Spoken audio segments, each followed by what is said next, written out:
Hatchlings, it's DragonFeather and welcome back to our channel. On today's episode of the YouTube Pagan Challenge, the question is, does your diet matter in your practice, or do you try to eat a healthy diet? And how that corresponds to my practice. So the answer is yes, I eat a very healthy diet.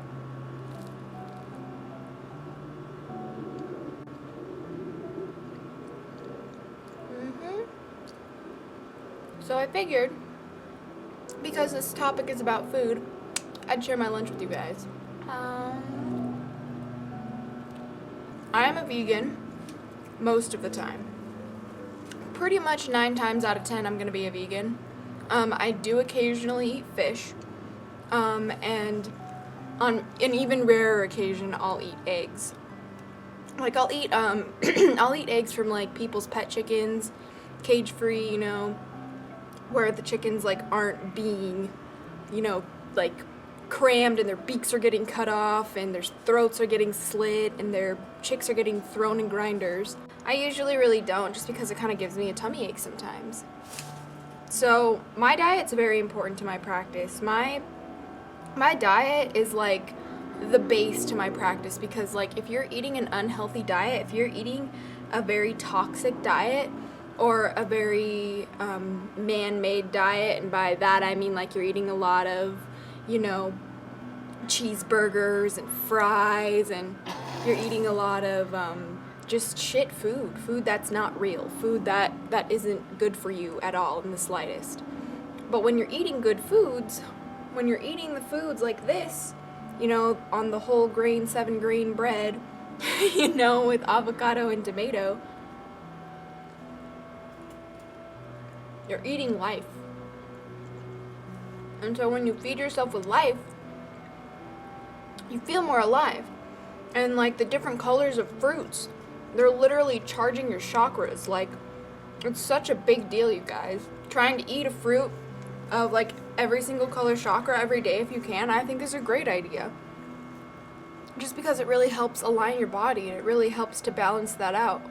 And plus, it has more raw nutrients than, say, meat does. You know, because eating meat, I'm sure some would disagree with me, but eating meat is really not awesome. That's why I really don't eat fish anymore. Because, like, even the fish, like, I don't know, it's still an animal. It still has a consciousness. Though sometimes I do feel like I struggle with getting protein still, because I'm still a very new vegan, learning how to cope and learning how to get all the nutrients that I need, really. And so I feel like fish kind of is that thing that I'll occasionally eat to just kind of balance out my diet. But I eventually want to be raw. I eventually want to have a raw vegan lifestyle. So that's a thing. I try to eat as healthy as I can just because I feel better when I do it. And I don't make excuses for myself. Like, it's not expensive to eat vegan, you know. It's not like I try and be like, oh, well, I can't do this, so I'm gonna have to eat shitty today. No. I try and eat as good as I can every single day. Although sometimes I do eat shitty food, like vegan mac and cheese is like my Achilles tendon. I swear to you guys it is. But yeah, back to the whole, like, the vibrations of the real live fruits and vegetables. They're not dead vibrations. You're not eating the fear of the animal. You're not, you know, digesting that, you know, gruesome, you know, process that it takes to take a life. And usually the meat that you're getting in stores aren't being ethically killed. Like, I'd eat meat if I was able to go hunt it myself and bless it and, you know, thank the animal basically for its life. But it doesn't really happen like that so much these days anymore. And I feel like that's a real travesty, because I feel like the way that we treat our animals is just very wrong. And I'm not like trying to like hate on anybody who's not vegan, because I understand that sometimes your life and your lifestyle just doesn't it just doesn't encompass that. But I feel like taking the extra step to have a conscious eating habit, like to where you're consciously putting something in your body, like, what is this? Is it going to give me what I need? Is it harming anyone? So mote it be, you know what I mean? I'm pretty sure this is the first video I've ever filmed with me eating in it. So cheers, guys. I hope you have a snack with me so we can talk about our food. But anyway, just kind of along the lines of that, I just really feel like the more raw energy you put into your body, the more higher vibrational energy you will obtain from the literally live fruits and vegetables opposed to the dead meats and stuff. And when you're trying to access your psychic abilities too, like when you have a clear pineal gland, when you're not eating a very acidic diet, you're able to reach those states of consciousness easier. Excuse me. Eat those foods and eat the stuff that's good for you, even if you're not used to it, because if you have bad habits of drinking crap tons of coffee and soda, and you eat fast food all the time, and you eat meat all the time, and you hardly ever have any fruits or vegetables, and you're struggling in your practice, or you have a hard time meditating, it's like, well, no wonder. Like, seriously, cleaning up your diet, even in the littlest bit, you don't have to go hella raw vegan, raw till 4, veganism right away. Like, you can do what works for you. Like, just try and have a piece of fruit or a vegetable with every meal at first, It doesn't have to be a big deal. It's not too inconvenient to make those tiny little adjustments for you. Like, if you don't care about the animals or whatever. But like, for you and your body, like, if you're not feeling good, if you're not healthy, if you're not, functioning as best as you could be, then why wouldn't you want to try and like change that for yourself? Why wouldn't you want to try new things? Why wouldn't you want to, take that extra step to see if it'll help you, become in better alignment with yourself, become in better alignment with your purpose.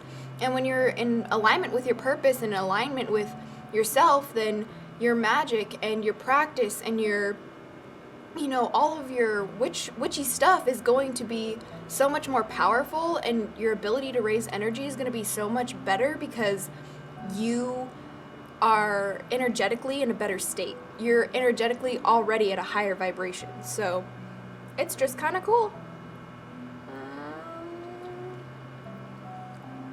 Not even to get into like kitchen witchcraft or anything, but you can like cast spells on every single one of your meals if you want to like incorporate witchcraft or magic into your day-to-day life. Just cast a spell on your meals, cast spells on your water or your beverages. Like, it's such a good way to practice your magic and get immediate results, because when you eat it, it goes into your body, so you're able to feel those effects on a physical level as well. So I really won't get too much into kitchen magic right now, but that's kind of my thoughts on the topic for today. And do you guys like me eating in videos? Veganism. But like, if you guys are down for me to make more like vegan type food videos or more kitchen magic videos, let me know in the comment section below, because I'd love to broaden our horizons here on this channel, so we can, really learn how to live a witchy lifestyle together, because you guys help me learn too. So this is our place to learn about love and light and magic, right? So I hope you guys have a great day. Thank you so much for watching. I love you so much. Making videos is like the greatest thing in the world for me, and the fact that you clicked on my video today really makes me happy. So thank you for spending some of your day with me. But until next time, stay geeky, cheeky, and freaky, little hatchlings. Blessed be, and bye. Hey hatchlings, thank you so much for watching. If you enjoyed this video, make sure to leave a like, comment telling me why, and subscribe to see what I'll post next. If you love my content, please become a sponsor over at Patreon. It helps keep the channel going so I can post awesome videos for you guys. All the links will be down below. But until next time, stay geeky, cheeky, and freaky, little hatchlings. Blessed be, and peace!